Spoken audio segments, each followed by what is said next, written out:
All right. So why is type 0 going undetected? This was originally from a talk called Rootkits are lame, but defenders are worse. And so it's talking about the fact that rootkits don't use necessarily, a lot of the things in the wild don't use particularly advanced techniques, but because defenders, other than yourselves who are now learning them, because defenders don't know these techniques, they just go hidden when they should be easily detected.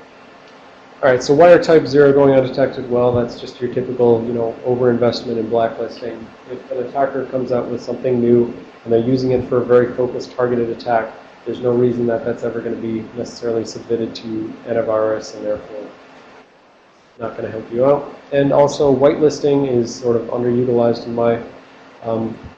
my opinion. But I think the reason it's underutilized is because historically, the level of effort associated with each was that, blacklisting antivirus, you buy it, you install it, you're essentially outsourcing the knowledge about your systems, right? You're saying, hey, AV company, it's your job to tell me what's good and bad, right? Whitelisting, it kind of has to be an in-source kind of thing. You have to have administrators who are keeping track of, changes throughout the corporation where they're responsible for saying, is this good, is this bad? That running down all of those changes and determining are those malicious or not, that's definitely a lot of effort. I feel that, it's really more of a front-loaded effort, and that's kind of what keeps people out. It's like the magnitude of, take a corporation of 7,000 people and figure out what should and shouldn't be there, especially when we're starting from, messy systems, right? It's a lot easier if you start from, for all new images that we pass out, we have them whitelisted. But if we try to take everyone's existing system with all their miscellaneous installed, that's certainly front-loaded effort. But I think it's entirely tractable when, people get tired of dealing with the exponential growth in malware, right? So there's plenty of data from AV companies that say, the number of malicious, it's mostly due to polymorphism and not due to people making completely new families of malware, but due to polymorphism, the fact that they just, run something through a packer, they get a new thing that bypasses AV signatures, and that's, one new thing on the AV's chart of unique samples found, right? They just kind of take an MD5, and if it's different, they call it unique. And they're showing that there's sort of exponential growth. So at some point, hopefully, defenders will feel that it's not worth trying to catch up with exponential growth and rather just go with the linear growth that is the number of software variants that we have on our internal systems. That's my pontificating on that. So type 1 malware. Going back to the taxonomy, we said type 1 malware is something which changes data which should be static. So this is data that should not be changing, but it's getting changed anyways. So most in the wild rootkits kind of fall in this type 1 category or type 2. They're changing stuff that should be static, or they're changing some stuff that should be dynamic. All right, so here's just a quick glimpse, and we'll come back to all of these in their own time. But this is an example of the import address table book. We actually saw this in the Life of Binaries class. And so the point is, you've got some code in your binary. Can we go up to the, sorry, Bill, can we go up to the vectors? Maybe gesticulating. Thank you. The point is, you've got some binary here. In the Life of Binaries class, it was taskmanager.exe.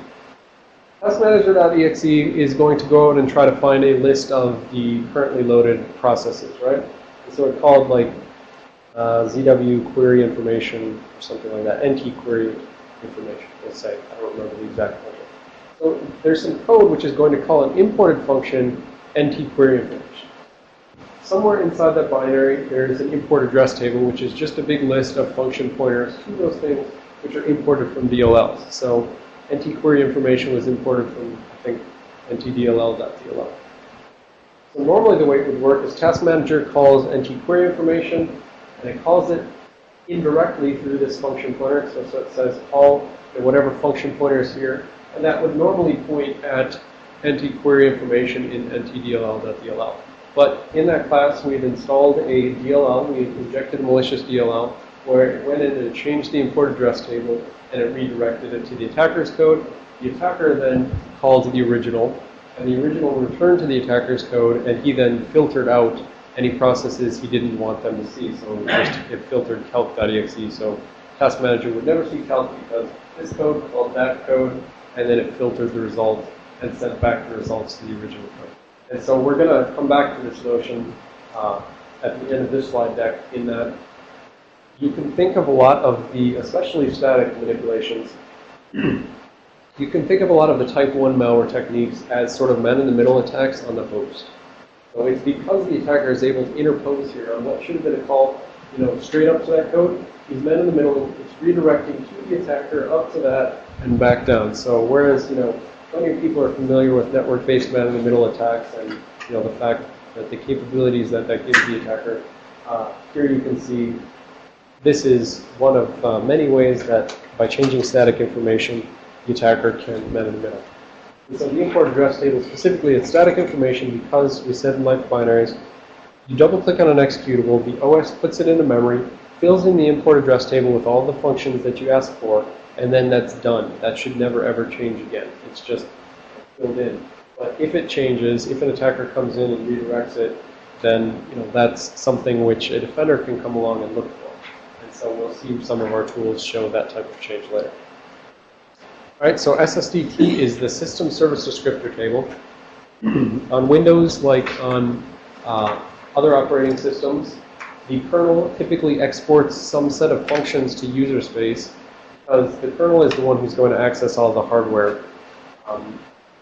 That's kind of the thing that one of the points of kernel separation is to say, okay, I'm the kernel, I'm now in charge of mediating all access to hardware.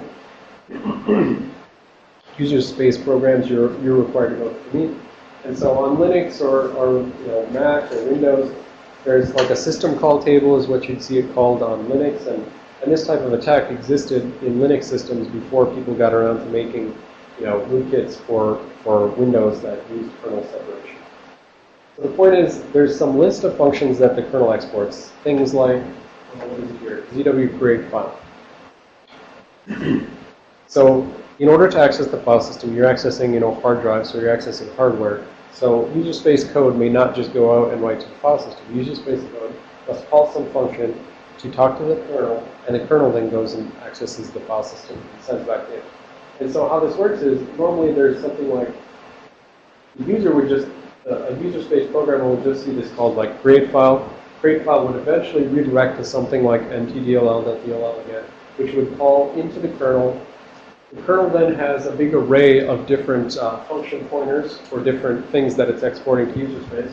In this case specifically, before you call to the kernel, this thing said it set up EAX with hex 25, and that the convention that most of the OSs use is that just EAX register is the index that you're asking for in terms of in this array of different functions here. So that's why this is hex 25 here. So you set it up, you say, I want to call function hex 25, which this code just knows corresponds to create file.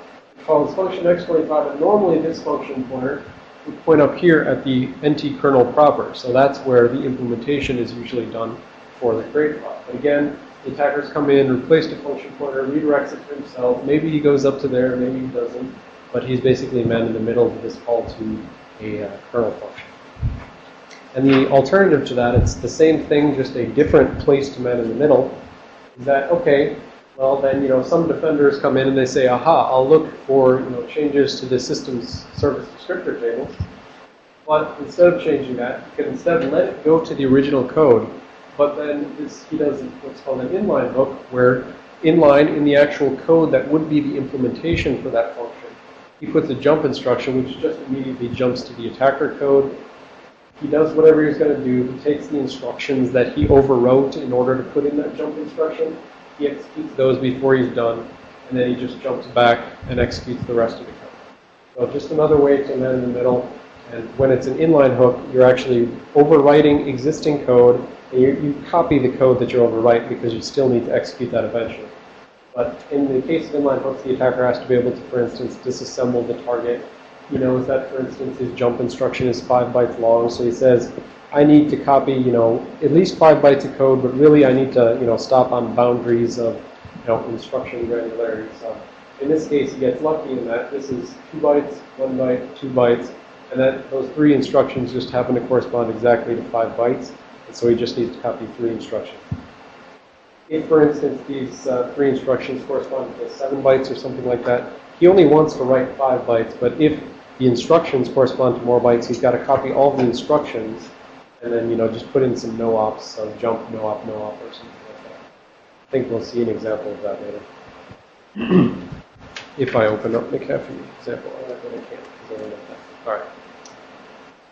So these are all just examples of something that shouldn't be changing. So in these first 2 things, IAT hook, SSDT hook, these were both cases where there's a table of function pointers which gets set up once and it never changes again after that. If an attacker comes in and changes it, he can man in the middle, but a defender can come in and say that should not be changed. Same thing here for code that's mapped into memory, with some small exceptions where there's polymorphic code. Typically, code that gets mapped into memory is static, it's marked as non-writable, and therefore it should never be changing again. But an attacker can just mark it as writable, go in and put a jump instruction. So you can also compare that static code in memory to an expectation that you have based on the file on disk, and then you can say, well, someone changed this code in memory. All right, so those were some static things. This is another static thing, actually. So the master boot record, the rootkit is just the infection of the master boot record. This is sort of the overall process by which a system boots. So I said you start with the BIOS. I can't reach that, so I'm not even going to go up there and point at it. You start with the BIOS, right? And I said when the BIOS is fully done, that it goes in and reads the first sector of the hard drive, which is the master boot record. Puts that into memory and just jumps into it and lets it start executing code. All right, then the master boot record eventually loads up the partition bootloader. So at the beginning of each partition, then there's some more code. The thing is, the master boot record is basically static. There's these little partition things at the bottom, but the master boot record itself, in terms of code, there's a specific version for Windows XP in 2000, specific version for Vista, and I think a specific version for Win 7. And for a given Windows OS, that version is not actually changing within revisions or anything like that. So pretty much, if you can read the master boot record, you can look at the expectation of what it should be, and you can say whether or not it's good. Now, the thing is, if there's a bootkit installed on the system, then what they're going to try to do, right? So if they're trying to hide themselves, then when you go, what the actual in the wild ones do is that when you go try to read the master boot record, they're intercepting that file access. Actually, not even file access, the hard drive level access. So when you go out and say, I want to read sector 0 from the hard drive, they intercept that and they redirect it to a copy of the clean master boot record, and then they give you back the clean copy and you look at it and you say, okay, yeah, that looks good to me. Right? So that's, when they start at the master boot record, they sort of hop their way, so that's what I haven't talked about yet. They start there, and then when the partition bootloader is loaded into memory, they're intercepting that because they're intercepting the actual file access, even back at the master boot record level, because they're putting in a hook into the interrupt descriptor table in real mode, which we talked about in immediate x86. So when you're in real mode, when you're at the very beginning of boot process, you use the interrupt descriptor table to send queries to the hard drive. And so when you're getting it back, it's basically checking the data as it's coming back, and it's saying, okay, does this look like the partition loader or NG bootloader or the OS loader? So at some later phase, I think it's either the OS loader phase or the WinLoad phase, it's looking for a string. It's saying, did you just load winload.exe? If so, then they still inject their code into that, so that when finally the NG kernel gets loaded, they can still be intercepting. It gets loaded, and then they scribble all over it, and then they say, okay, go ahead, kernel, start.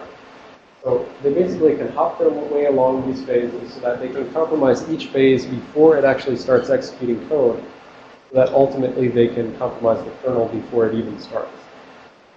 And the reason, therefore, why you need to potentially work around something like TrueCrypt or PointSec is if you're just intercepting the data when it comes back from the hard drive, but if there's a full hard drive encryption thing, you're going to be getting gobbledygook.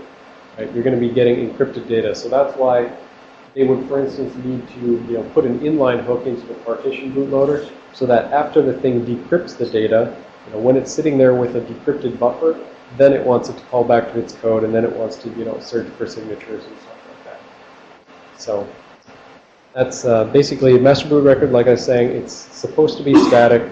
How it basically works is it bounces between those phases, eventually leading up to the kernel, so that it can, scribble all over each phase before it actually gets control of the CPU, so that it still holds control of the overall boot process.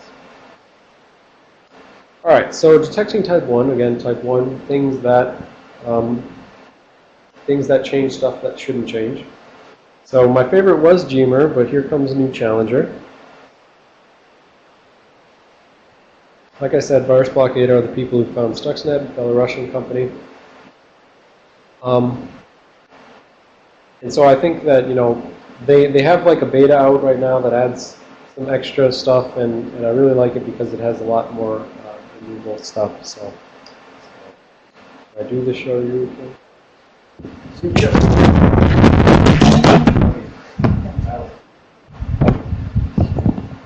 See, it's mostly all about embarrassing my wife. She saw me the other day, like on the video, shouting, this is intermediate x86, stuff like that.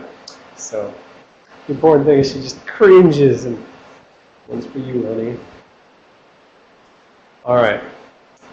So we are still, like I said, I found VBA like Friday before the Monday class. So the class notes are still built around Gmer, but I will, at appropriate times show that Gmer can't actually roll back this change. Let's install VBA and show how we can remove stuff. But there's all these different things, Toluca, Gmer, things like that. Some of you found these tools by Googling, some of you didn't. But had you stumbled upon something like Gmer, you would have found that many more results because it looks in more places than some of the other stuff. And then, like I said, these are reused slides. So some of them are shout-outs or reference or whatever you want to say. Some of them are just talking about some academic work because I was giving the talk at Purdue, and so I was like, oh yeah, and those Purdue guys, they made VMwatcher. So VMwatcher would be something where, for instance, if you're trying to detect ring 0 things, you just go to level ring -1. And you see everything that happens within the OS, right? So you're outside of the system looking in, and you can detect those changes because as long as you assume that the virtualization barrier holds up, then the attackers in the guest OS, you're outside of it, and they can't mess with you, but you can mess with them. So that's basically what VMwatcher does.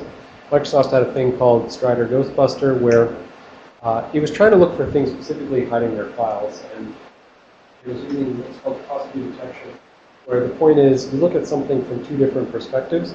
And so in this particular case, what you could do is you could say, just give me a listing of all the stuff on the file system, and then boot into a boot disk, and then give me a listing again. So like a Linux boot disk that understands NTFS.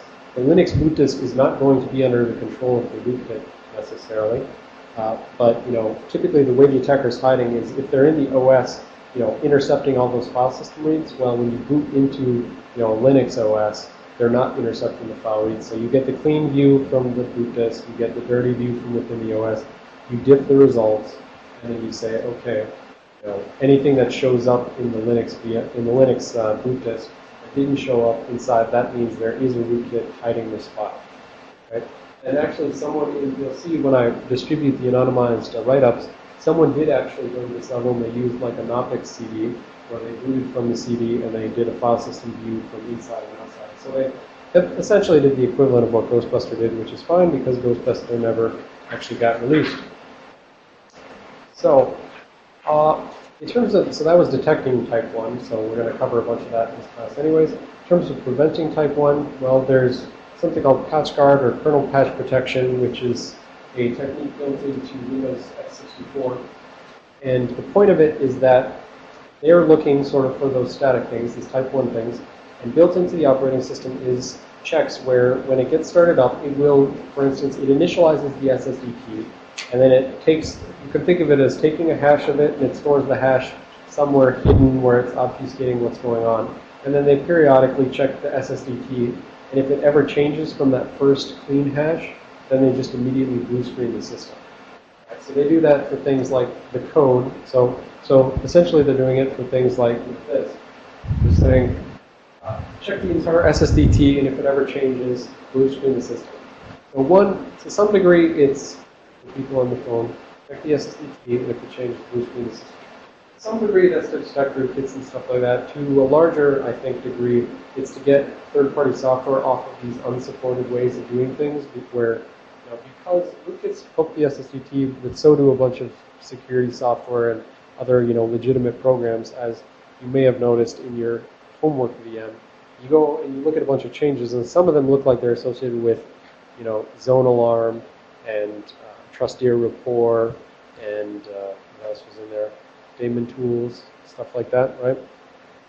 Microsoft is, saying these are not the supported mechanisms. We're giving you APIs. If our APIs are insufficient, come and work with us and stuff like that. So if you look, you can go find articles like when they first came out with PatchGuard, where all the antivirus companies were up in arms saying, how can we check for, viruses if we can't, intercept all the file system access and registry access and stuff like that. But Microsoft eventually came out with, more robust APIs to do the types of things that they need to do in order to detect.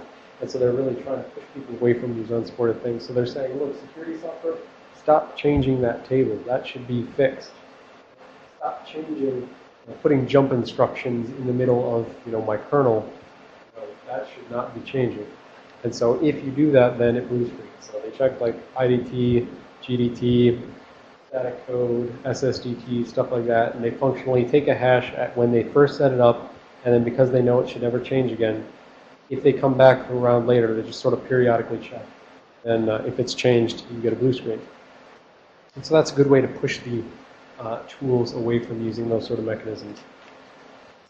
Now, that said, like I said, there's some level of rootkit detection capability for that, but maybe that's insufficient because things like bootkits, because they start up before the entire operating system starts. There's in the wild rootkits, the TDSS rootkit. It's something that supports x64 systems. It installs to the master boot record. It hops its way along the thing, and the first thing it does before the operating system starts is, so the operating system is loaded into memory. They go search it, and they say, I'm going to disable the checks for signed code, so the checks which force you to have signed drivers, and I'm going to disable PatchGuard. So PatchGuard doesn't start up, and then signed drivers don't have to be signed. So then they can just use all the same mechanisms that they would use on a non-PatchGuard system. And so that sort of, like I said, pushes attackers, in some cases it pushes attackers to type 0 where they maybe just want to hide in plain sight. In other cases, they're maybe going to change just dynamic stuff. In this case, the attacker is still a type 1 attacker. He's still just changing the master boot record, which shouldn't be changed. But because he's there before the operating system even starts, he wins. So just turn it off. That's what he does.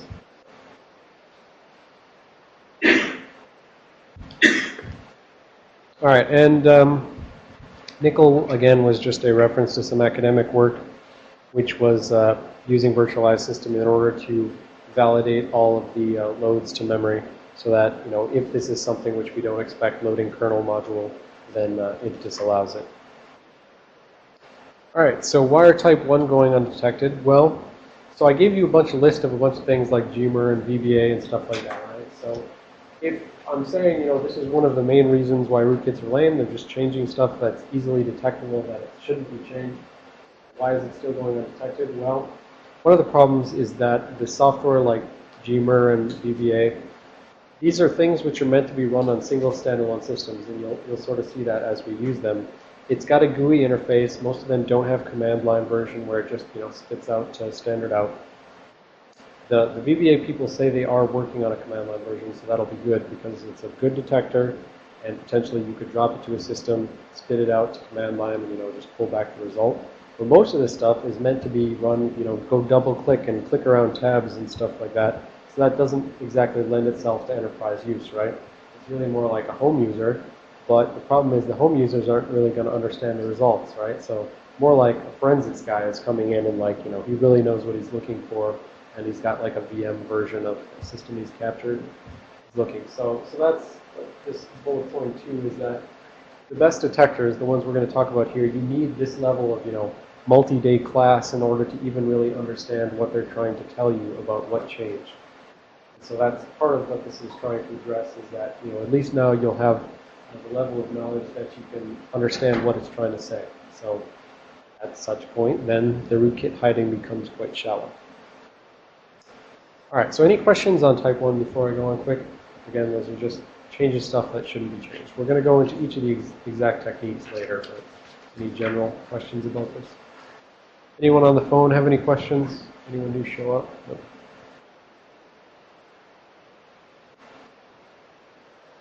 Alrighty. So, type 2 malware. So, type 2, like we said, changes things which are potentially dynamic. These are things which are meant to be changing. And so, the most common example of this is direct kernel object manipulation, or DKOM. And this refers to techniques where the attacker goes in and they're not using any sort of API, but instead they're understanding how the OS uses data structures, and they go in and manipulate the fields of those data structures directly. And so this technique was developed by Jamie Butler specifically to avoid the fact that, he saw that, okay, yeah, I can hide files by hooking a specific entry in, the ZW open file or whatever it is, some specific entry in the SSDT. But he knew that that was eminently detectable. If anyone actually wanted to go look at the SSDT, they'd say, this should be pointing at nt-oskernel.exe. It's not, that's bad, let's alert on it. But so he came up with this technique, DKOM, in order to still be able to do things like, well, I guess in this case it wasn't hiding files. It's more things like hiding processes or hiding loaded drivers or hiding DLLs and stuff like that. So he came up with it by going in, reverse engineering the way that the OS was using its process lists, and he found that there was a discrepancy in terms of that there were lists of processes which were used by something like Task Manager, but that was not the same list of processes that's used by the OS scheduler to actually run stuff. So that meant you could remove stuff from the list that Task Manager looks at, but it would still get scheduled by the OS and it would still run. So I'll show a picture of that in a second. And then also, kernel object hooking is sort of like a subcategory of DKOM, but it's also one of the ones which is much harder to detect. So kernel object hooking is that you know the data structure again. You want to go in and directly modify data structure, but you have a data structure where it has a function pointer in it. It's something where maybe there's a callback. You create a structure and you put in a little function pointer that says, you're throwing it over to some other component of the system, and you say, okay, when you're ready, call me back at this address. And so you're embedding that function pointer in there. And so if an attacker knows that these objects have these function pointers in them, they just go in and they change the function pointer the same way they did with the import address table or the SSDT or anything else. So it's really just kind of the same notion of, if I control a function pointer, I can point it at my attacker function instead of the legitimate one. But doing it on some object which is potentially ephemeral, hopping in and out of existence. All right, so this is the canonical example of DKOM, and it's related to process hiding. So in the kernel, there's various data structures you can follow. So there's this KPRC. Matthew, you remember what this is? It's kernel process register control block, or what's the R? I can't remember the R. It's like it's basically a sort of kernel control data structure that has a bunch of information. And one of the fields is the current thread, which is going to be pointing at a specific k-thread structure. And so it's worth saying that, I said there's a discrepancy in the list of what gets scheduled versus what gets, reported by something like Task Manager.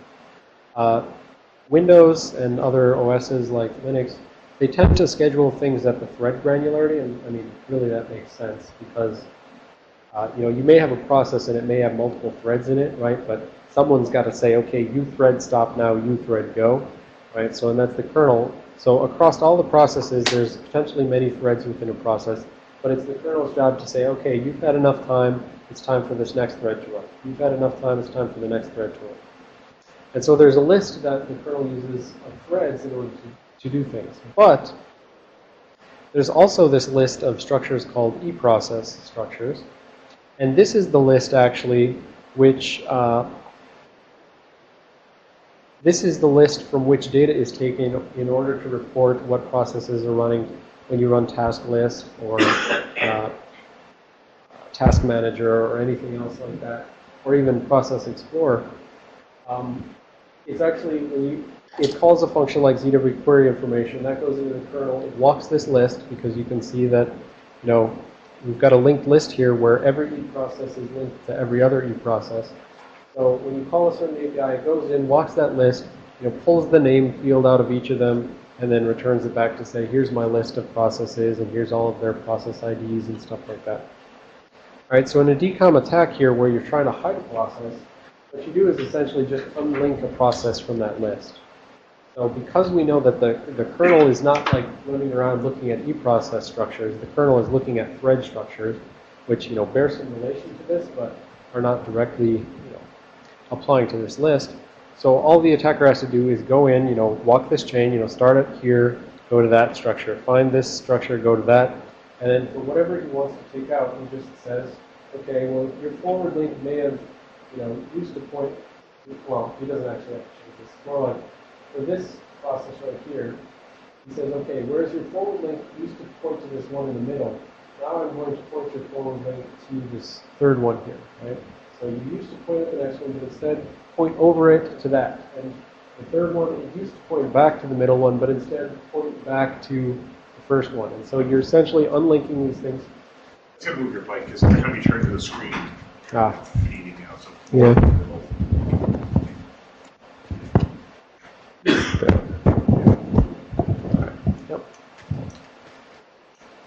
So basically, in this DCOM attack, the attacker just says, here's a linked list. I know that removing this e-process from this is not going to stop the process from running, so I can just remove this and it will stop it from showing up in task manager. And the only way the attacker can know that is by going in and reverse engineering and seeing how stuff works. So that's why it's direct kernel object modification, because he goes in directly. He has to understand what the OS is normally doing and then how he can manipulate that. And this unlinking is the most common form of DCOM. He also talked about things like privilege escalation type things, where you can say, if you know this is the data structure that holds your privileges for your process, you could just set it to maximum privilege. That's another case of directly modifying a kernel data structure.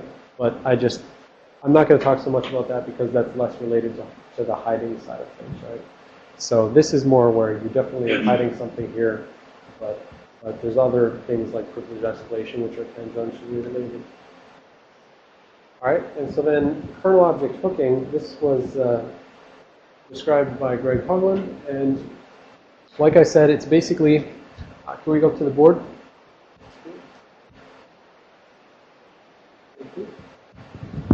So you've got some data structure here, and it's got a definition. And this particular one is called a KDPC, or a kernel deferred procedure call. And so inherent in the name is it's a deferred procedure call saying, I want to call this function, but I want to call it later. And so these DPC structures are used when, these are used, for instance, in interrupt handling. So we didn't dig down into how Windows specifically does interrupt handling in, the intermediate classes or anything like that. But because when an interrupt happens, the interrupt will typically mask off other interrupts. It'll say, we did talk about that a little bit. We talked about interrupt masking, and we said when this interrupt occurs, it's stopping other interrupts from occurring. And so you really want that interrupt handling code to do whatever it has to do as quick as it can, and then be done and let the system continue execution. So one of the things it typically does on Windows is it says, all right, I'm going to read in whatever information I need to from the buffer. Let's say you get an interrupt from the network card saying, I've got a packet, right? The network card has buffered the packet data. It sends an interrupt to the CPU. The CPU's interrupt handler handles it, and then it says, okay, I know that I need to go out to I need to allocate some memory for this new packet that came in. I'm going to go get that data from the NIC card. I'm going to copy it into this data structure, but then I don't need to go, pass this to all the applications right now. I'm in interrupt mode, and I'm stopping the CPU from doing anything right now. So instead of, continuing to process it, I'm just going to copy that data into buffer. I'm going to create a KDPC, a deferred procedure call, and I'm going to say, all right, just put this on this list of things that should be called later, and call me back at this specific deferred routine later. And when that deferred routine gets called, then I'll go ahead and I'll process, this packet, and I'll send it down to the user space application or whatever. So these DPCs are essentially, popping in and out of existence. When an interrupt occurs, this thing gets put onto a chain, a list of a bunch of DPCs that are on the system. But if the attacker has a way of interposing on, for instance, the insertion into that list of DPCs, he can say, oh, okay, I can see that, this network code is going to go process this packet later on. And so he can put in his own function pointer here, and he can say, I want to have the first shot at processing that packet. And then he processes the packet and he says, oh, hey, that's my packet. I'm going to be done with that. And then I'm not even going to call the original guy. So he can call the original guy or he can not. But by being able to, if the attacker has some way to actually, modify these things before they're processed, then, he can intercept things and stop things from happening. I believe there's also an attack based around that patch guard that has something to do with this. So I said patch guard periodically checks to see if stuff is still in a good state. I think it uses DPCs in order to queue up saying I'm going to check this later. So it puts a thing that says, call patch guard, check IDT or something like that. And I think there's an attack where the attacker comes in, he intercepts this, puts in his own thing and says, okay, just stop patch guard from even ever checking. But so that's one example. And at the very end, I don't know if we'll have enough time, but if we don't, there's some optional material at the very end of the slides which you can check out, where I talk about a couple other types of kernel object hooking, a couple of which are actually in the wild. I found references to how they're being used by various rootkits, and I wasn't aware that those were in use in the wild right now. All right, so those were type 2 type things like decom, where maybe you're manipulating things, removing stuff from lists in order to hide stuff, or kernel object hooking, where you're going in and, again, just redirecting function pointers to point at the attacker code. All right, so how do you detect this types of attack? Well, in the case of this canonical decom, hiding processes, hiding drivers, stuff like that, you use techniques, again, like cross-view detection is what we call it generically, when you just look at something from one perspective and you look at it from another. So we talked about Strider Ghostbuster looks at the file system from 2 different perspectives. You can look at, the running processes from 2 different perspectives as well. So, for instance, you could look at it from the thread level, right? You could say, here's all the threads, and oh, hey, I see there's some threads that aren't associated with any process in that eProcess list. Maybe that's suspicious. There were other things like Blacklight, which is one of the earlier things that was looking for decom attacks. And it had done stuff where it actually did a brute force over all of the possible PIDs, process IDs. It just tried to open PID on every single PID possible. And so if it succeeded, then it would say, okay, here's my list of processes. Based on everything I'm able to open, that's my list of processes. Based on calling, it wasn't actually calling that ZW query information, it was calling another equivalent function, but just call the operating system to get the list of functions. That's my second list, and then compare those 2 lists, and wherever they differ, that means there's a hidden process. So it turned out that, at least in Blacklight's case, because of this PID brute forcing, it worked because there was actually this other table that it was implicitly using behind the scenes, a table that essentially had a single handle per PID. And so the original FU rootkit, which did this decom attack, it didn't know about that table, and it didn't remove the entries from that table.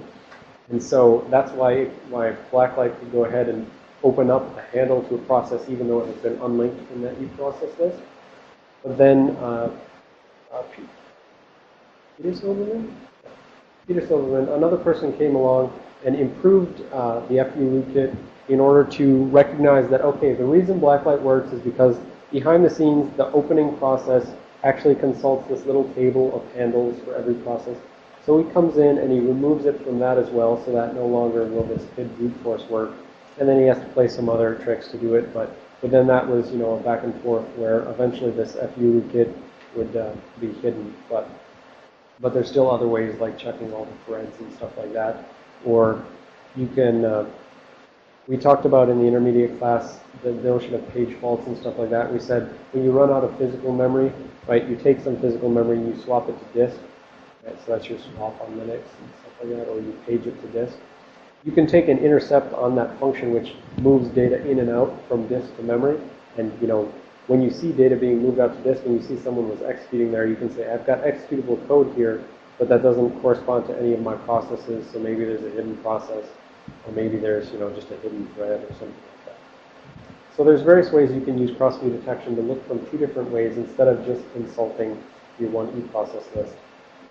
And like we said, you really, with cross-view detection, you want to go with something that's as invariant as possible. So in the file system case, we said, look, the rootkit hides the files from within the Windows OS.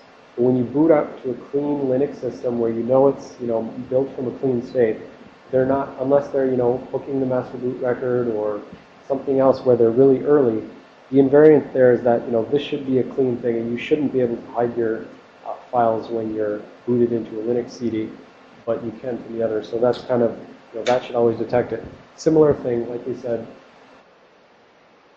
in order for the process to get any, the thread to get any time on the CPU, it must be in that scheduler list, right? So that's sort of an invariant thing where, yes, they can hide themselves from other things like eProcess, but they're always going to be in the scheduler list in order to get time to run. Now, I say that, and for the people who watch this on the internet, eventually they'll say, no, what about that other thing? I know about that other thing, but I'm not talking about it. So there's one talk where someone actually makes their own sort of scheduling system above and beyond what the OS does. All right. So there are plenty of things which will still detect things hidden with DCOM, and so I did actually use foo2. So the one rootkit is called foo or fu, and then so the other one is foo2 or fu2. I used that within the guest VM, and I hid one process and one kernel module. But the process I hid was actually like the system process. So that kind of shows up very weird in some of these results, and that causes issues. But it's kind of funny because if you open, say, Process Explorer has a way that if you click on the system process, it'll show you all the loaded kernel modules. But when I hid the system process, you go into Process Explorer, it just isn't there. You can't even see that. So had people known about that capability of Process Explorer, they would have found themselves befuddled by the fact that they couldn't even click and see the list of loaded kernel modules. But anyways, I'm going to skip the academic stuff there. All right, so why is type 2 going undetected? Well, it's got all the same problems, right? So we're changing stuff which shouldn't be changed naturally. So you've got all the same problems of, you have to have deep system knowledge. You have tools that are not necessarily made for broad deployment or distributed deployment, anything like that. And then on top of that, you've got things like kernel object hooking, which even the tools that are out there right now, even the best tools, are not particularly adept at looking at some of these kernel object hooking techniques. And beyond that, with either of these type 2 things, you've always got that information asymmetry problem, where if an attacker back on his own system is doing reverse engineering, finding, I want to hide this particular thing, so I'm going to dig into the system and see how it all works, and say, aha, there's this trick I can use. Well, with these kind of things, when they're not changing anything static, they know about a trick and you don't know about a trick, and no detector knows about the trick and stuff like that. That's kind of one of the areas from which, rootkit hiding comes, right? Knowledge that they have that you don't have, and nothing ever looks there. If you knew to look there, you could detect it, but you don't. And so that's why, especially on the kernel object hooking side of things, that is definitely a sort of arms race. Some of this academic stuff can help. I like this Hook Scout paper because it tries to do full system detection of like where all the function pointers are in memory. But getting that to the point where it can be practically applied to real systems, it's just not there yet. So. All right, so that was detecting why type 2 are going undetected. Definitely problems with information asymmetry as well as tools just not doing that yet. All right, so then type 3 malware. I think I get through this. All right, so type 3 we said is anything which is outside of the operating system. That was how she defined type 3 malware. So that pretty much covers all of this ring -1 and below. So again, I said she was originally thinking of this for the technique she had come up with at the time for doing a ring -1 rootkit, but you can see how everything else potentially yields the ability to manipulate the system before it actually even starts. So this is Joanna Rakowska's ring -1 type rootkit. It was called blue pill in symmetry with the red pill sort of technique, which I believe we saw in Life with Binaries. So red pill was that thing which detects whether or not you're currently in a virtualized system, all of the matrix, right? So detect whether you're in a virtual system. Blue pill is where you're staying inside the virtual system, or you're, forcing someone into the matrix here in this sort of attack. So, and I can't reach that high. I don't have a pointer. So, with blue pill, you've got a system running along at this top arrow going vertically, saying this is a native operating system. This is just Windows XP running on your desktop right now, right? At some point, the attacker gets onto the system and calls blue pill in order to insert itself into the system. What blue pill does specifically is, in this case, it enables SVM, which is the AMD. So this original proof of concept was AMD specific. So it enables the AMD hardware support for virtualization. It prepares a virtual machine control block. This is sort of the data structure that a hypervisor uses in order to virtualize a guest OS system. And then it says, all right, I'm going to start running my own code as the hypervisor. So I've got some code. I want to initialize and set up the hardware support to say, this code right there, that's the hypervisor, and that's my code. I'm the hypervisor now. And then it basically executes this return to return back out to the guest OS. And so it set itself up so that it's the hypervisor, and your guest OS is now being controlled by the hypervisor. You've got this VM control block saying, this memory is guest OS now. This memory is hypervisor now. And so it returns back to the operating system. The operating system executes as normal. It thinks everything's the same way it always was, but blue pill has now set itself up to interpose on certain operations. Maybe it wants to see CPU ID things. Maybe it wants to see timestamp things. Whatever it wants to check, it can potentially intercept actions that are current inside the guest OS. And your system looks no different, right? There's no VMware interface to control it and stuff like that. It's just a hidden hypervisor that's controlling the guest OS. Your guest OS can't read its memory or anything like that. That's kind of the point. The hypervisor is supposed to be isolated from the guest OS, right? You're not supposed to be able to attack the hypervisor or escape the hypervisor or anything like that. So it inserts this isolation barrier between itself and the guest OS so that, ostensibly you're not able to detect it at this point. Well, I want to skip right to detecting and then I'll go back. So due to there being a lot of, due to some people feeling this was overhyped and that she was claiming that as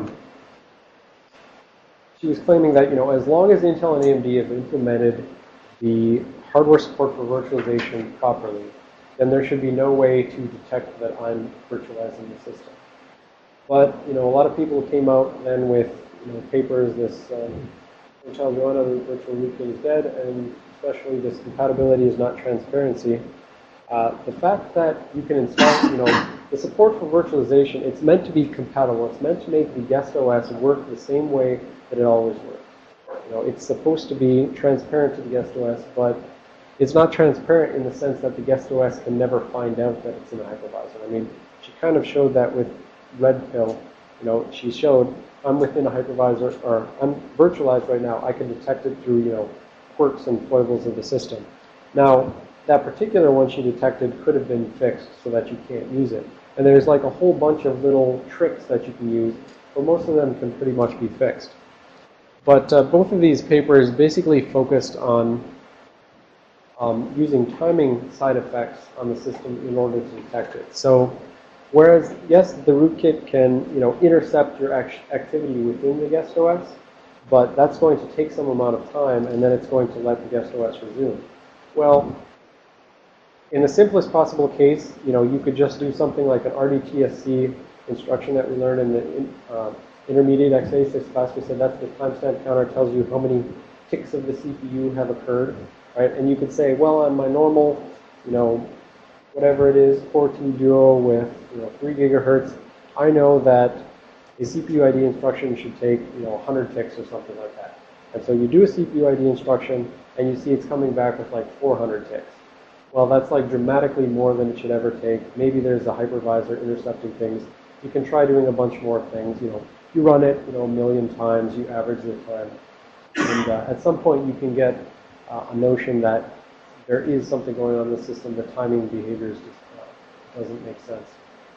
Now that said, the attacker can intercept that RDTSC, and they can say, oh, well, I also know that a CPU ID instruction should take approximately 100 ticks on this system. So I can intercept your RDTSC or your CPU ID, and I can subtract out. So the hypervisor does actually have the ability to manipulate the data coming back from an RDTSC. So it can say however many ticks it wants have elapsed. So there's various back and forths here, but really most of the things ultimately focused on stuff like timing behavior, which the VM can't really intercept every possible source of timing everywhere. You've got external clocks and stuff like that. So ultimately they come down to being detectable. Now, that said, this is a great example of, it's technically detectable, but can people actually detect it in practice? If you want to go out and search for ring -1 rootkits today, can you? Well, there's some code that says it'll do that, but I've run it on physical systems, which I believe are not virtualized. Maybe they're not, but they came back with false positive results. So just because some paper says, hey, yeah, now ring -1, that's all, just no one would use that because it's easily detectable. Well, they can say that, but unless the tools are actually available in practice to put it out there in the wild, this type of thing is still going to go undetected. All right, so that was ring -1. This would be ring -2. This is talking about SMM. And I think I used this in the newest version of my intermediate x86 class, but if you took it last year, you didn't see this. Bill, can we go to the board? Or, sorry, the projector?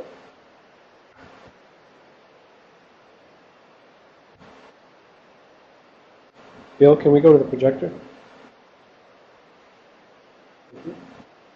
All right, so as with the last class, my joke is I like this. It's a good state machine. It reminds me of either Attack of the Tripods or Batteries Not Included from 1980s, right? It's the flying alien little robot. All right, so the key point here is all roads lead to real mode on reset. So this is just a big state machine. Reset, get you back in real mode. Reset to real mode. Real mode is what your CPU starts up in. This is, a state diagram for the modes of execution for your x86 CPU. Real mode is that 16-bit mode. This is when even the, like I said, when the BIOS starts executing, it's, the system just got reset. The first instruction gets pulled from the BIOS, but because the system is reset, it's still in real mode. Eventually, it's the OS loaders or someone else's job in order to set the relevant bits, CR0, control register 0, protected mode enable bit, set it to 1, and that transitions you into protected mode. Now you can, access things like page tables and, well, the page tables will be being used and stuff like that. You've got your ring 0, ring 3, all that stuff. Real mode, protected mode, this is this is like what DOS ran in. This is what your OS, your normal Windows or Linux these days runs in protected mode. Or, if it's an x64 system, it runs up in that long mode up there. There's a backwards compatibility. There's full-on 64-bit mode, and then there's compatibility mode so that you can still run 32-bit programs even though you have an overall 64-bit operating system. So 64-bit has a backwards compatible mode. Protected mode also sort of has a backwards compatible mode. This virtual 8086 mode, this is sort of backwards compatibility to 16-bit mode, but you don't want to just drop all the way down back to 16-bit mode. So that lets you run, DOS programs from Windows, for instance. That's how it's been used. But then off to the side here, ignored and neglected for many years, is system management mode. But in 2006, I believe you pronounce his name Louis Deploy, I don't know. In 2006, someone showed that you can use system management mode in order to bypass some internal OS controls within OpenBSD. So OpenBSD is a very security-conscious BSD distribution, and so they're actually locking down and partitioning memory internally to say, I don't want to allow kernel modules to scribble all over everything. But it showed that, if you could get out to system management mode, which circa 2006 you could on some systems because the BIOS wasn't actually locking it down properly. So if he could get out here, he could access all memory everywhere, and that meant he could change the OS as desired. So we consider ring -2 more privileged than ring -1 because when you get out to SMM, you can actually manipulate all of physical memory. You can access everything. It's still on you to figure out how to find the data you're caring about manipulating, but you still have full access to everything, and your hypervisor or your OS, no one else executing in protected mode is allowed to touch your memory, but you're allowed to touch theirs. So then there's been, further Invisible Things Lab has found a couple of different bugs in systems which allows them to get into system management mode even when it's locked. So one case was on a particular chipset, they can remap some memory space to a different location, and they found that they could remap this protected memory into a non-protected virtual address space, and then manipulate it. Or also, they found a bug in the CPU where they could mark the SMM mode memory as cacheable, and then when an SMI occurred, some of the data would get cached in the CPU, and then the bug was that on the next write to that cached data, it would actually sufficiently write it so that when another SMI occurred, then it would allow the modified and written SMM memory to execute, which then the attacker had controlled stuff in SMM at that point. So anyways, like I said, normally the BIOS locks down SMM. Earlier, pre-2005-ish is what people have said. BIOSes were not frequently locking it down appropriately. Post-2005, there's still been bugs found in order to manipulate SMM. So that's all I wanted to. Yes. Yeah. So on the preventing and detecting ring -2 things. So one thing is that, I said the core issue here that gives SMM access to all of memory, that's the core issue. It's more privileged because you can't access its memory, but it can access everything. That said, there's built-in mechanisms in the specifications for hardware support for virtualization, which say functionally you can write a little tiny hypervisor which virtualizes the code which runs in SMM. And in that way, that tiny hypervisor can lock down that code and say, no, you're not allowed to scribble all over the hypervisor proper anymore. So at ShmooCon last year, I guess, there was a talk where someone from a third party, from Harris, I guess, who used to be at Crucial Security before they were bought by Harris, he just did a talk on how they actually implemented a protection of this hypervisor for SMM in order to lock it down so that it couldn't modify the system. And at that point, then it's really deprivileged, and it's theoretically it's not even ring 0 anymore. Theoretically, then it's just kind of completely containerized, and it can't even affect the rest of the system. It could only be talking out to hardware, turning on fans, and that sort of thing. As far as I know, though, no one is actually implementing this right now. So, for instance, the VMware people came through and they gave a talk on, secure virtualization and stuff like that, and I came back with, all right, here's all this documentation of these SMM attacks, which mean that I can, completely scribble over your hypervisor if I want. What are you guys doing to protect against this? And he hasn't been able to find anyone who's willing to say one way or the other, but it sounds like the answer is they haven't implemented this SMM transfer monitor or whatever it's called in order to lock down the thing. So if you have an ESX machine, for instance, on the guest OS, you use the caching bug to get out to SMM, which is just being passed through to the core SMM on the system itself, and then at that point you can bounce back in and start writing over hypervisor or whatever. So theoretically, just on the detection side of things, so this, the prevention side is the isolation, right? So just, quote, just implement this SMM transfer monitor, this isolation mechanism, and then, this thing is fully locked down. Or alternatives are, if you're on a system where this isn't available, theoretically you could just integrity check the SMRAM. But then the question is, how are you actually able to read that SMRAM? And there the answer becomes you probably have to go lower than the privilege, right? We said if the BIOS is locking it, then you shouldn't be able to get in. So either A, you have to see if your system is vulnerable and go in through the same hole that an attacker would use, or B, you have to go lower and, for instance, control the BIOS and, maybe put some of your own code into SMM that periodically checks itself or other techniques. So that's SMM. And last one, before I let you have your break, is that AMT thing that I talked about before. And so this again was Invisible Things Lab, Ring -3 Rootkit talk. And they found that, like I said, they had found actually one bug which allowed them to get into SMM, this remapping bug where a particular chipset version would allow them to remap memory which should be locked down to non-lockdown memory. They found they could use the same bug on an AMT system in order to remap the AMT stuff into its own memory and be able to look at it at that point. And so the issue was, the bug had actually been fixed in the sense that there's a patch available that, you can patch the system, but the problem with any of these things where you find an actual bug at the CPU level is, in some cases, and typically, microcode updates and CPU patches are pushed out in new BIOS updates. So there's a component of the BIOS where it has a microcode update where you boot the system with the new BIOS. It goes and says, hey, I've got a microcode update. It goes out, talks to the CPU, says, what version is your microcode for your internal operation? And it says, if mine on, in my BIOS is newer, then I'm going to, reflash the CPU with this update. Where was I going with?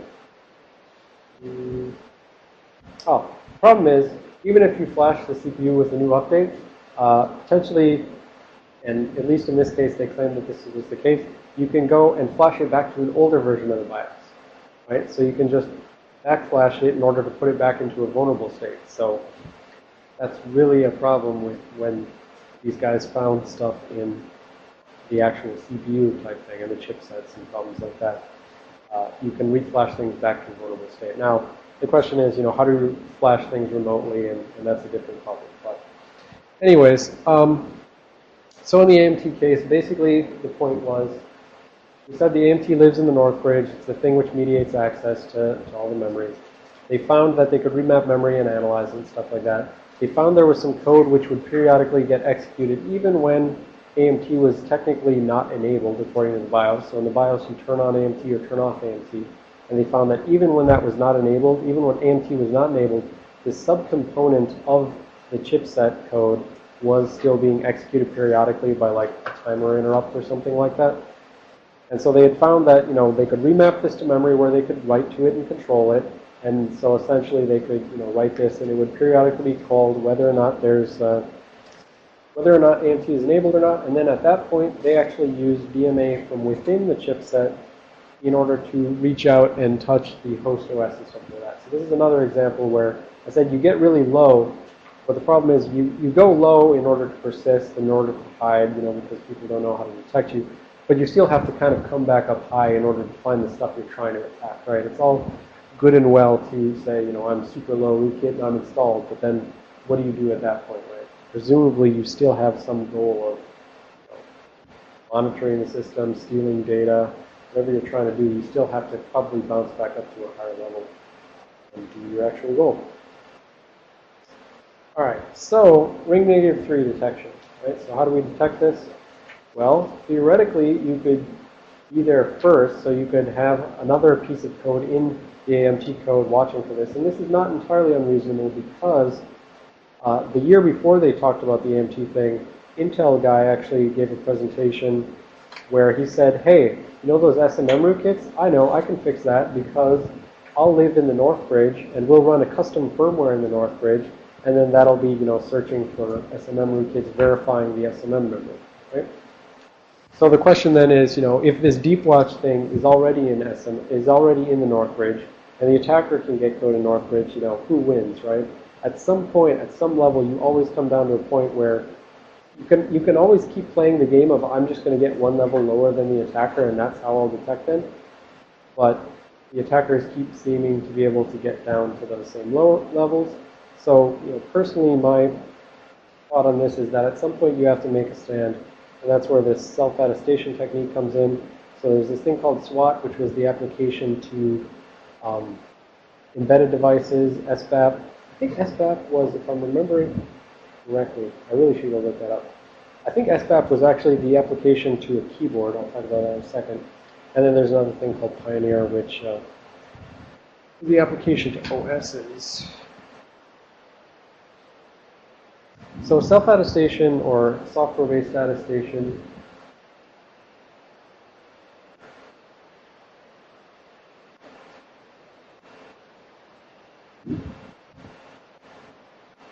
all right, so self-attestation or software-based attestation is where actually code integrity checks itself. It reads all of its memory, checking its own memory in response to a query from an outside source.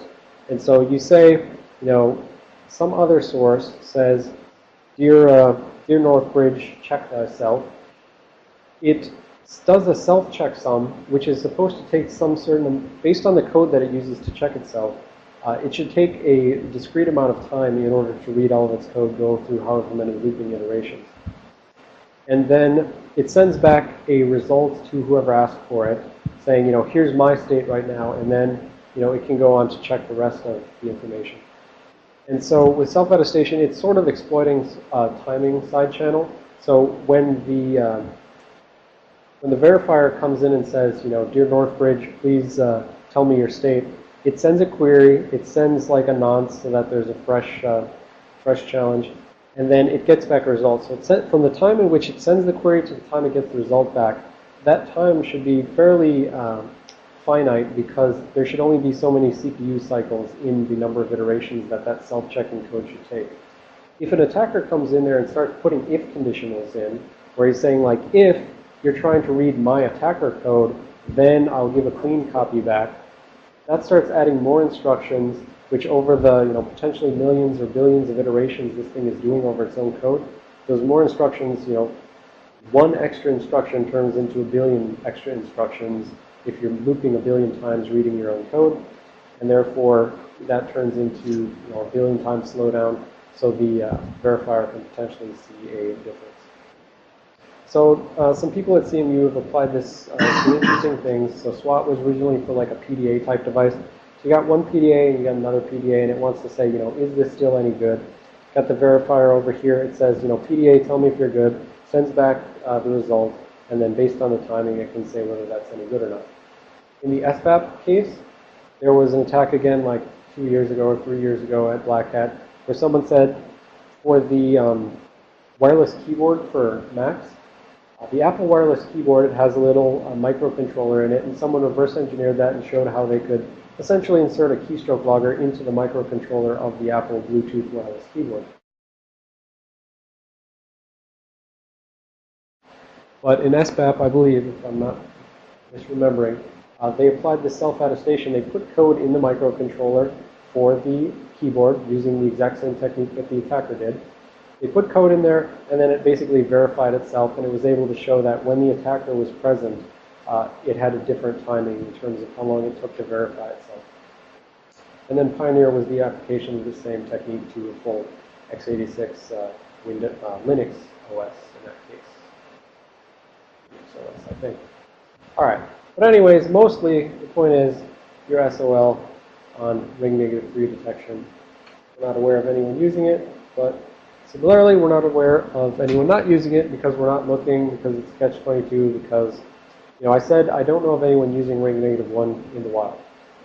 But who's looking for ring negative 1 in the wild that they could actually tell me if he was being used in the wild? No one's looking because no one's heard of it being used in the wild. So it's just catch-22. We don't look because we haven't heard of it. We haven't heard of it because we don't look. So, yeah. And also, I think a lot of this is also, for all this stuff, like ring negative 1 and below, Maybe ring -1 we could see in generic use, but the ring -2 and 3 and stuff like that, I think if someone's going to go to the level of effort to actually deploy these types of attacks, first of all, you start getting into hardware dependencies. So it's like, if you want to reflash a BIOS, you need to know for that particular BIOS and that north bridge and that south bridge. These things get becoming hardware specific and not generic across things. And so if you're going to go to the trouble of that, you're probably going to use it in a targeted attack, right? So Stuxnet++, you're looking for some specific target of very high value. And if you're going to develop it, you're going to only target those sort of systems. So even if someone had detectors, they would need to be appropriate applied to systems of high value in order to detect these types of things. All right, so that's it for this. Any questions on this sort of taxonomy, type 1, type 0, type 2, things like that? Quick quiz, what was type 1? How did we define type 1, Rootkits? Yep, changes things that are supposed to remain static. Type 2? Changes things that are supposed to remain dynamic. Type 3? Outside the OS. Type 0? What? Is potentially user level. Hiding in plain sight. It's kind of hiding in plain sight type things. You're not changing anything about the system necessarily. You're on the system, right? In that sense, you've changed it by installing your files. But you're not like actually trying to manipulate the system to hide yourself. You're just sitting there hiding, blending it. It's not worth trying to play catch up with exponential growth and rather just go with the linear growth that is the number of software variants that we have on our internal systems. That's my certificating of that. So type 1 malware. Going back to the taxonomy, we said type 1 malware is something which changes data which should be static. So this is data that should not be changing, but it's getting changed anyways. So most in the wild rootkits kind of fall in this type 1 category or type 2. They're changing stuff that should be static, or they're changing some stuff that should be dynamic. All right, so here's just a quick glimpse, and we'll come back to all of these in their own time. But this is an example of the import address table book. We actually saw this in the Life of Binaries class. And so the point is, you've got some code in your binary. Can we go up to the, sorry Bill, can we go up to the vectors? Maybe gesticulating. Thank you. The point is, you've got some binary here. In the Life of Binaries class, it was taskmanager.exe. Taskmanager.exe is going to go out and try to find a list of the currently loaded processes, right? And so it called like ZW query information or something like that, NT query information, we'll say. I don't remember the exact function. So there's some code which is going to call an imported function NT query information. Somewhere inside that binary, there's an import address table, which is just a big list of function pointers to those things which are imported from DLLs. So NT query information was imported from, I think, ntdll.dll. So normally the way it would work is task manager calls NT query information, and it calls it indirectly through this function pointer. So it says call whatever function pointer is here, and that would normally point at NT query information in ntdll.dll. But in that class, we had installed a DLL. We injected a malicious DLL where it went in and changed the import address table, and it redirected it to the attacker's code.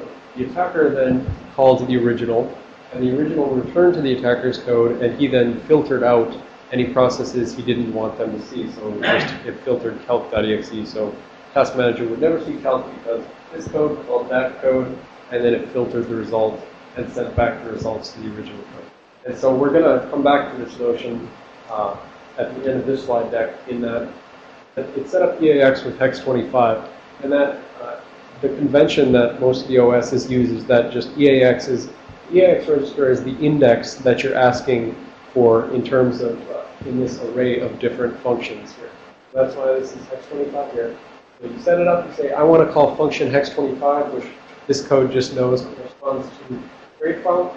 It calls function hex 25, and normally this function pointer would point up here at the NT kernel proper. So that's where the implementation is usually done for the grade file. But again, The attackers come in, replace the function pointer, redirects it to himself. Maybe he goes up to there, maybe he doesn't.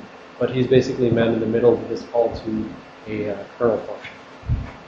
And the alternative to that, it's the same thing, just a different place to man in the middle, is that, okay, well then, some defenders come in and they say, aha, I'll look for, changes to the system's service descriptor table. But instead of changing that, you can instead let it go to the original code. But then he does what's called an inline hook, where inline in the actual code that would be the implementation for that function, he puts a jump instruction, which just immediately jumps to the attacker code. He does whatever he's going to do. He takes the instructions that he overwrote in order to put in that jump instruction. He executes those before he's done, and then he just jumps back and executes the rest of the code. So just another way to man in the middle. And when it's an inline hook, you're actually overwriting existing code, and you copy the code that you overwrite because you still need to execute that eventually. But in the case of inline hooks, the attacker has to be able to, for instance, disassemble the target. He knows that, for instance, his jump instruction is 5 bytes long, so he says, I need to copy, at least 5 bytes of code, but really I need to, stop on boundaries of, instruction granularity. So in this case, he gets lucky in that this is 2 bytes, 1 byte, 2 bytes, and that those 3 instructions just happen to correspond exactly to 5 bytes, and so he just needs to copy 3 instructions. If, for instance, these 3 instructions correspond to 7 bytes or something like that, he only wants to write 5 bytes, but if the instructions correspond to more bytes, he's got to copy all the instructions and then, just put in some no-ops, so jump, no-op, no-op, or something like that. I think we'll see an example of that later. If I open up McAfee example, but I can't because I don't have that. All right. So these are all just examples of something that shouldn't be changing. So in these first 2 things, IAT hook, SSDT hook, these were both cases where there's a table of function pointers which gets set up once and it never changes again after that. If an attacker comes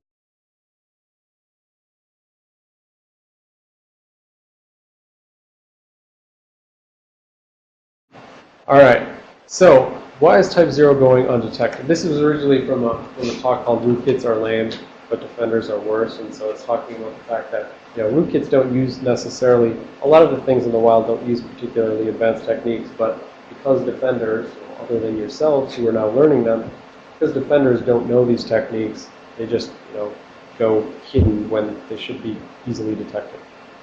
All right, so why are type 0 going undetected? Well, that's just your typical, overinvestment in blacklisting. If an attacker comes out with something new and they're using it for a very focused, targeted attack, there's no reason that that's ever going to be necessarily submitted to antivirus and therefore not going to help you out. And also, whitelisting is sort of underutilized in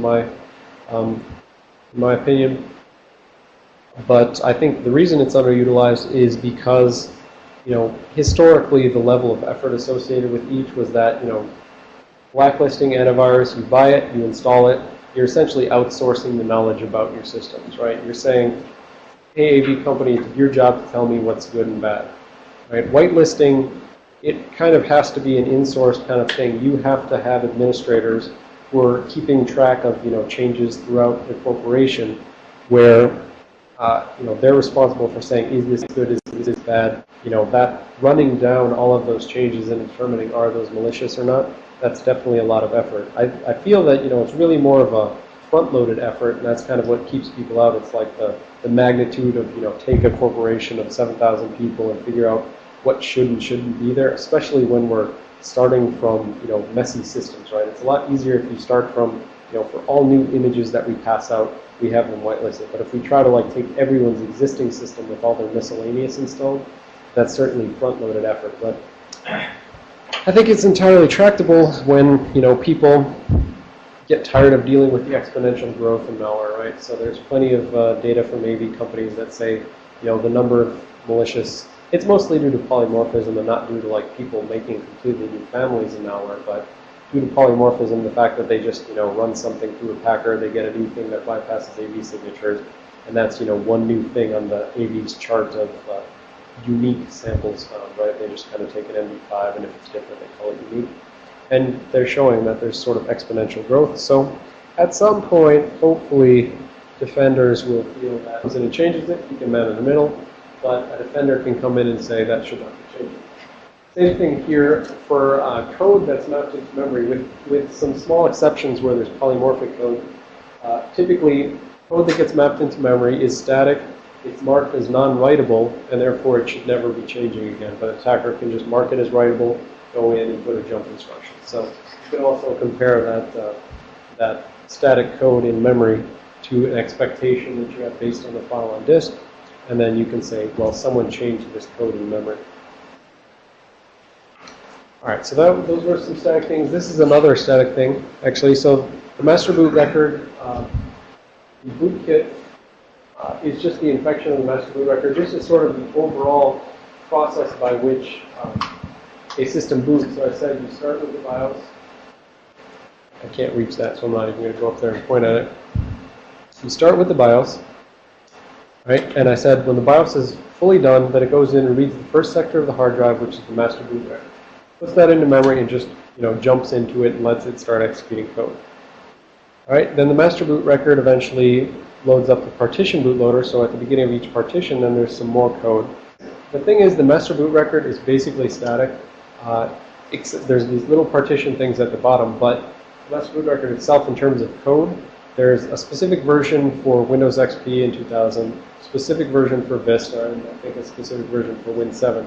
And for a given Windows OS, that version is not actually changing within revisions or anything like that. So pretty much, if you can read the master boot record, you can look at the expectation of what it should be, and you can say whether or not it's good. Now, the thing is, if there's a bootkit installed on the system, then what they're going to try to do, right? So if they're trying to hide themselves, then when you go, what the actual in the wild ones do is that when you go try to read the master boot record, they're intercepting that file access. Actually, not even file access, the hard drive level access.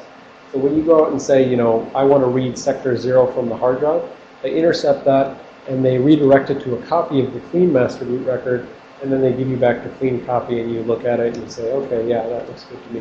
Right? So that's, when they start at the master boot record, they sort of hop their way, so that's what I haven't talked about yet.